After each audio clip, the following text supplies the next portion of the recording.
10 अप्रैल 1917 ये वही दिन है जब बिहार की धरती पे एक ऐसे व्यक्ति का आगमन होता है जिसके आगमन के साथ ही देश की आजादी को एक नई मोड़ मिलने वाली थी। जी हां, हम बात कर रहे हैं महात्मा गांधी की। 10 अप्रैल 1917 को कलकत्ता से पटना जब महात्मा गांधी पहुंचते हैं और उसके बाद जब उनसे राजकुमार शुक्ल के साथ जब वो कलकत्ता से पटना पहुंचते हैं और राजकुमार शुक्ल उन्हें चंपारण आने का निमंत्रण देते हैं और जो नील की खेती है उस तमाम स्थितियों को बताते हैं कि किस तरह से अंग्रेजों के द्वारा 3 कठिया कानून नील की खेती को लेके किया गया है। और ये 3 कठिया कानून ये था कि 1 बीघे में 3 जो कट्ठा होगा, हिस्सा होगा, उसमें नील की खेती की जाएगी। और नील की खेती ऐसी थी कि जिससे किसानों के स्वास्थ्य से लेके जमीन की उर्वरा शक्ति तक खत्म हो रहे थे। ऐसा नहीं था कि इस खेती का विरोध नहीं किया गया था किसानों के द्वारा, लेकिन वो नेतृत्व, वो शक्ति नहीं मिल पा रही थी आंदोलन को।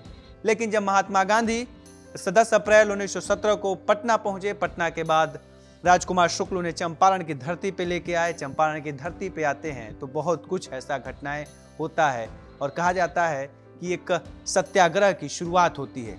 वह दौर जब पहला विश्व युद्ध चल रहा था और उस पहले विश्व युद्ध में चंपारण की धरती से भारत की आजादी के लिए एक नई पटकथा लिखने की तैयारी भी शुरू हो चुकी थी। उसके बाद महात्मा गांधी आए, नील की खेती का विरोध शुरू हुआ, सत्याग्रह हुआ और आखिरकार पूरी जो कहानी आप जानते हैं नील की खेती को लेके वो शुरू हुआ। लेकिन इन तमाम घटनाओं के बीच में एक ऐसा भी स्थान रहा जिस स्थान से महात्मा गांधी ने अपना शुरुआत किया, यात्रा शुरुआत की, सत्याग्रह की यात्रा शुरुआत की। और कहते हैं कि 1920 के बाद भारत की आजादी की लड़ाई में एक गांधीवादी युग का आगाज होता है, यानी कि सत्याग्रह के बाद। तो एक तारीख है, देखेंगे तो हम उसी भितरवा आश्रम में है, चंपारण के पश्चिमी चंपारण के जो है नरकटियागंज से करीब 15 किलोमीटर दूर बेतिया जो कहा जाता है मुख्यालय है, वहां से करीब 54 से 55-60 किलोमीटर दूर भितरवा आश्रम है, जहां पे सबसे पहले महात्मा गांधी आए और यहाँ पे ही उन्होंने आश्रम बनाया। और ये देखिए, ये वही हम आश्रम में हैं और जानना चाह रहे हैं कि करीब 100 साल से ऊपर का समय बीत चुका है। इसी जमीन से, इसी जगह से बापू का सत्याग्रह का एक शुरुआत होता है। खैर कई स्थान रहे, मोतिहारी रहा और तमाम चीजें रही और कहा जाता है कि यहीं से मोहनदास करमचंद गांधी को बापू और बापू से राष्ट्रपिता बनने की शुरुआत भी यहीं से जो है भितरवा आश्रम जो है यहाँ का, वहीं से शुरू होता है। हम आपको कुछ जानकारियां आश्रम घुमा रहे हैं, लेकिन इस आश्रम को घुमाने के साथ हम कुछ और भी जानकारियां लेंगे कि आज के परिवेश में क्या यहाँ के किसानों, जो इस जगह के यहाँ के गांव के लोग हैं, जो ग्रामीण के लोग हैं, वो कितना संपन्न हैं या खेती या तमाम चीज़ों को लेके कैसी उनकी स्थितियाँ हैं। तो शुरुआत हमने भितरवा आश्रम से किया था और जब हम चलेंगे तो कुछ किसानों से भी बात करेंगे। इस आश्रम में चूंकि आज सोमवार का दिन है और आज यहाँ बंद रहता है यह आश्रम, जिसके चलते आपको हम कई कर्मचारी हमें नहीं मिले, लेकिन जो शिलापट पे जो जानकारियां लिखी गई हैं उन जानकारियों को मैं आपको पढ़ देता हूं और बता भी देता हूं क्या है। तो देखिए, जिला मुख्यालय से करीब 54 किलोमीटर, मैं आपको बताया कि 54 किलोमीटर के आसपास है।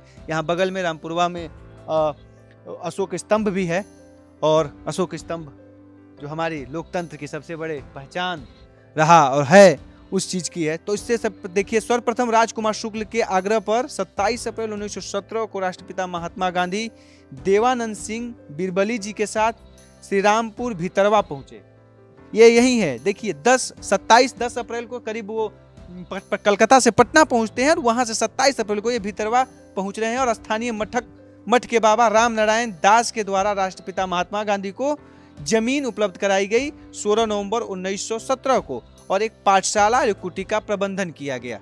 तो उसके बाद 20 नवंबर 1917 को कस्तूरबा, गोरख बाबू, जानकी प्रसाद, बाबू हरिशंकर सहाय, सोमन जी बालकृष्ण एवं कई लोग थे जिनके भितरवा आगमन हुआ।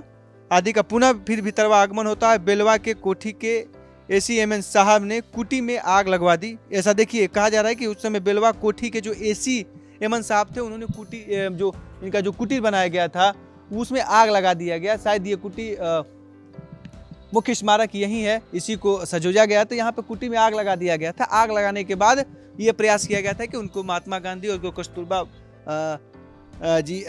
कस्तूरबा हैं उनको उसी में उनका मृत्यु हो जाए, इसी कुछ ऐसे इरादों के साथ किया गया था। लेकिन यह कुटी का पुनर्निर्माण किया गया है और उसी का यह देख सकते हैं कि ये है तो। और उसके साथ स्वतंत्रता दिवस के पश्चात 2 अक्टूबर 1974 तक इसका संचालन भी होता रहा और उसके बाद 2 अक्टूबर 1974 के बाद 30 अक्टूबर 1985 तक स्थानीय मुखिया द्वारा इसका संचालन हुआ। सुंदर प्रसाद मुख्य संचालन होता रहा। उसके बाद अब देख रहे हैं कि कुटीर का पर्यटन बिहार टूरिज्म के रूप में इसको विकसित किया गया। तो आइए यहाँ के किसानों से जानते हैं, कुछ यहाँ के स्थानीय लोगों से जानते हैं, या कुछ हमारे साथ युवा भी हैं उनसे भी समझेंगे कि गांधी और गांधी के साथ जिस तरह जिस नील की तीनकठिया कानून को लेके जो कानून का उन्होंने किया विद्रोह, आवाज उठाई उसके खिलाफ, खेती के खिलाफ, उसके बाद क्या स्थिति है किसानों की, या युवा गांधी को कितना कुछ जानते हैं। आप यहीं से हैं भैया? कहाँ से हैं?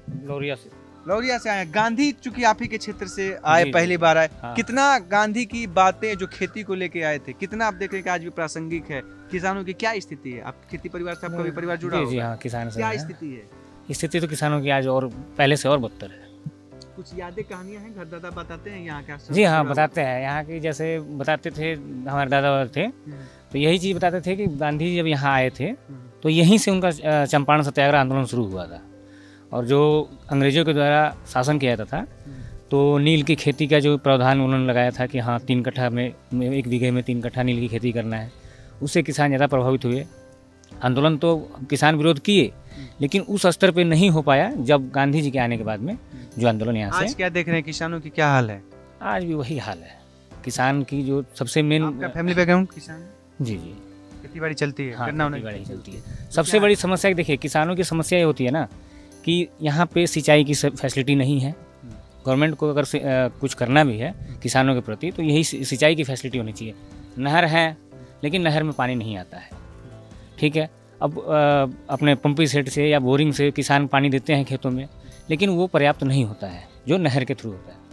तो आइए हम लोग और भी बाहर ही चलते हैं और बाहरी बात करके, चूँकि सरकारी स्थान है, थोड़ा सा आप लोग बाहर रुकिएगा जरूर। हम गेट के बाहर आपसे बात करेंगे। कुछ हमारे साथ युवा साथी हैं जो मिल गए, तो बातें होंगी किसानों से लेके। कहीं ना कहीं आप सभी लोग किसान परिवार से ही ताल्लुक रखते हैं, है ना?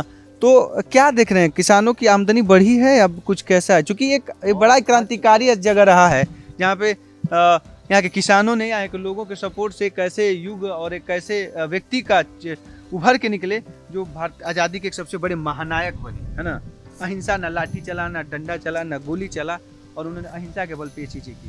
तो आप क्या देखते हैं किसानों का, और इस आज के परिवेश में क्या राजनीति क्या कैसी है युवा के नजरिए? इस समय का जो राजनीति है बहुत गंदा है। जो गंदा राजनीति इस समय चल रहा है वो अच्छा नहीं है। और जो है आजकल की जनता को जो है आबादी बढ़ती जा रही है, लेकिन आबादी जो है जनसंख्या की जो है बढ़ती जा रही है, लेकिन सारा का सारा जो है किसान लोगों का बहुत सा घाटा है। बहुत आपका भी घर खेती होता है? हाँ, किस चीज़ की खेती होती है? गन्ना होना, गेहूँ। दाम मिल जाता है?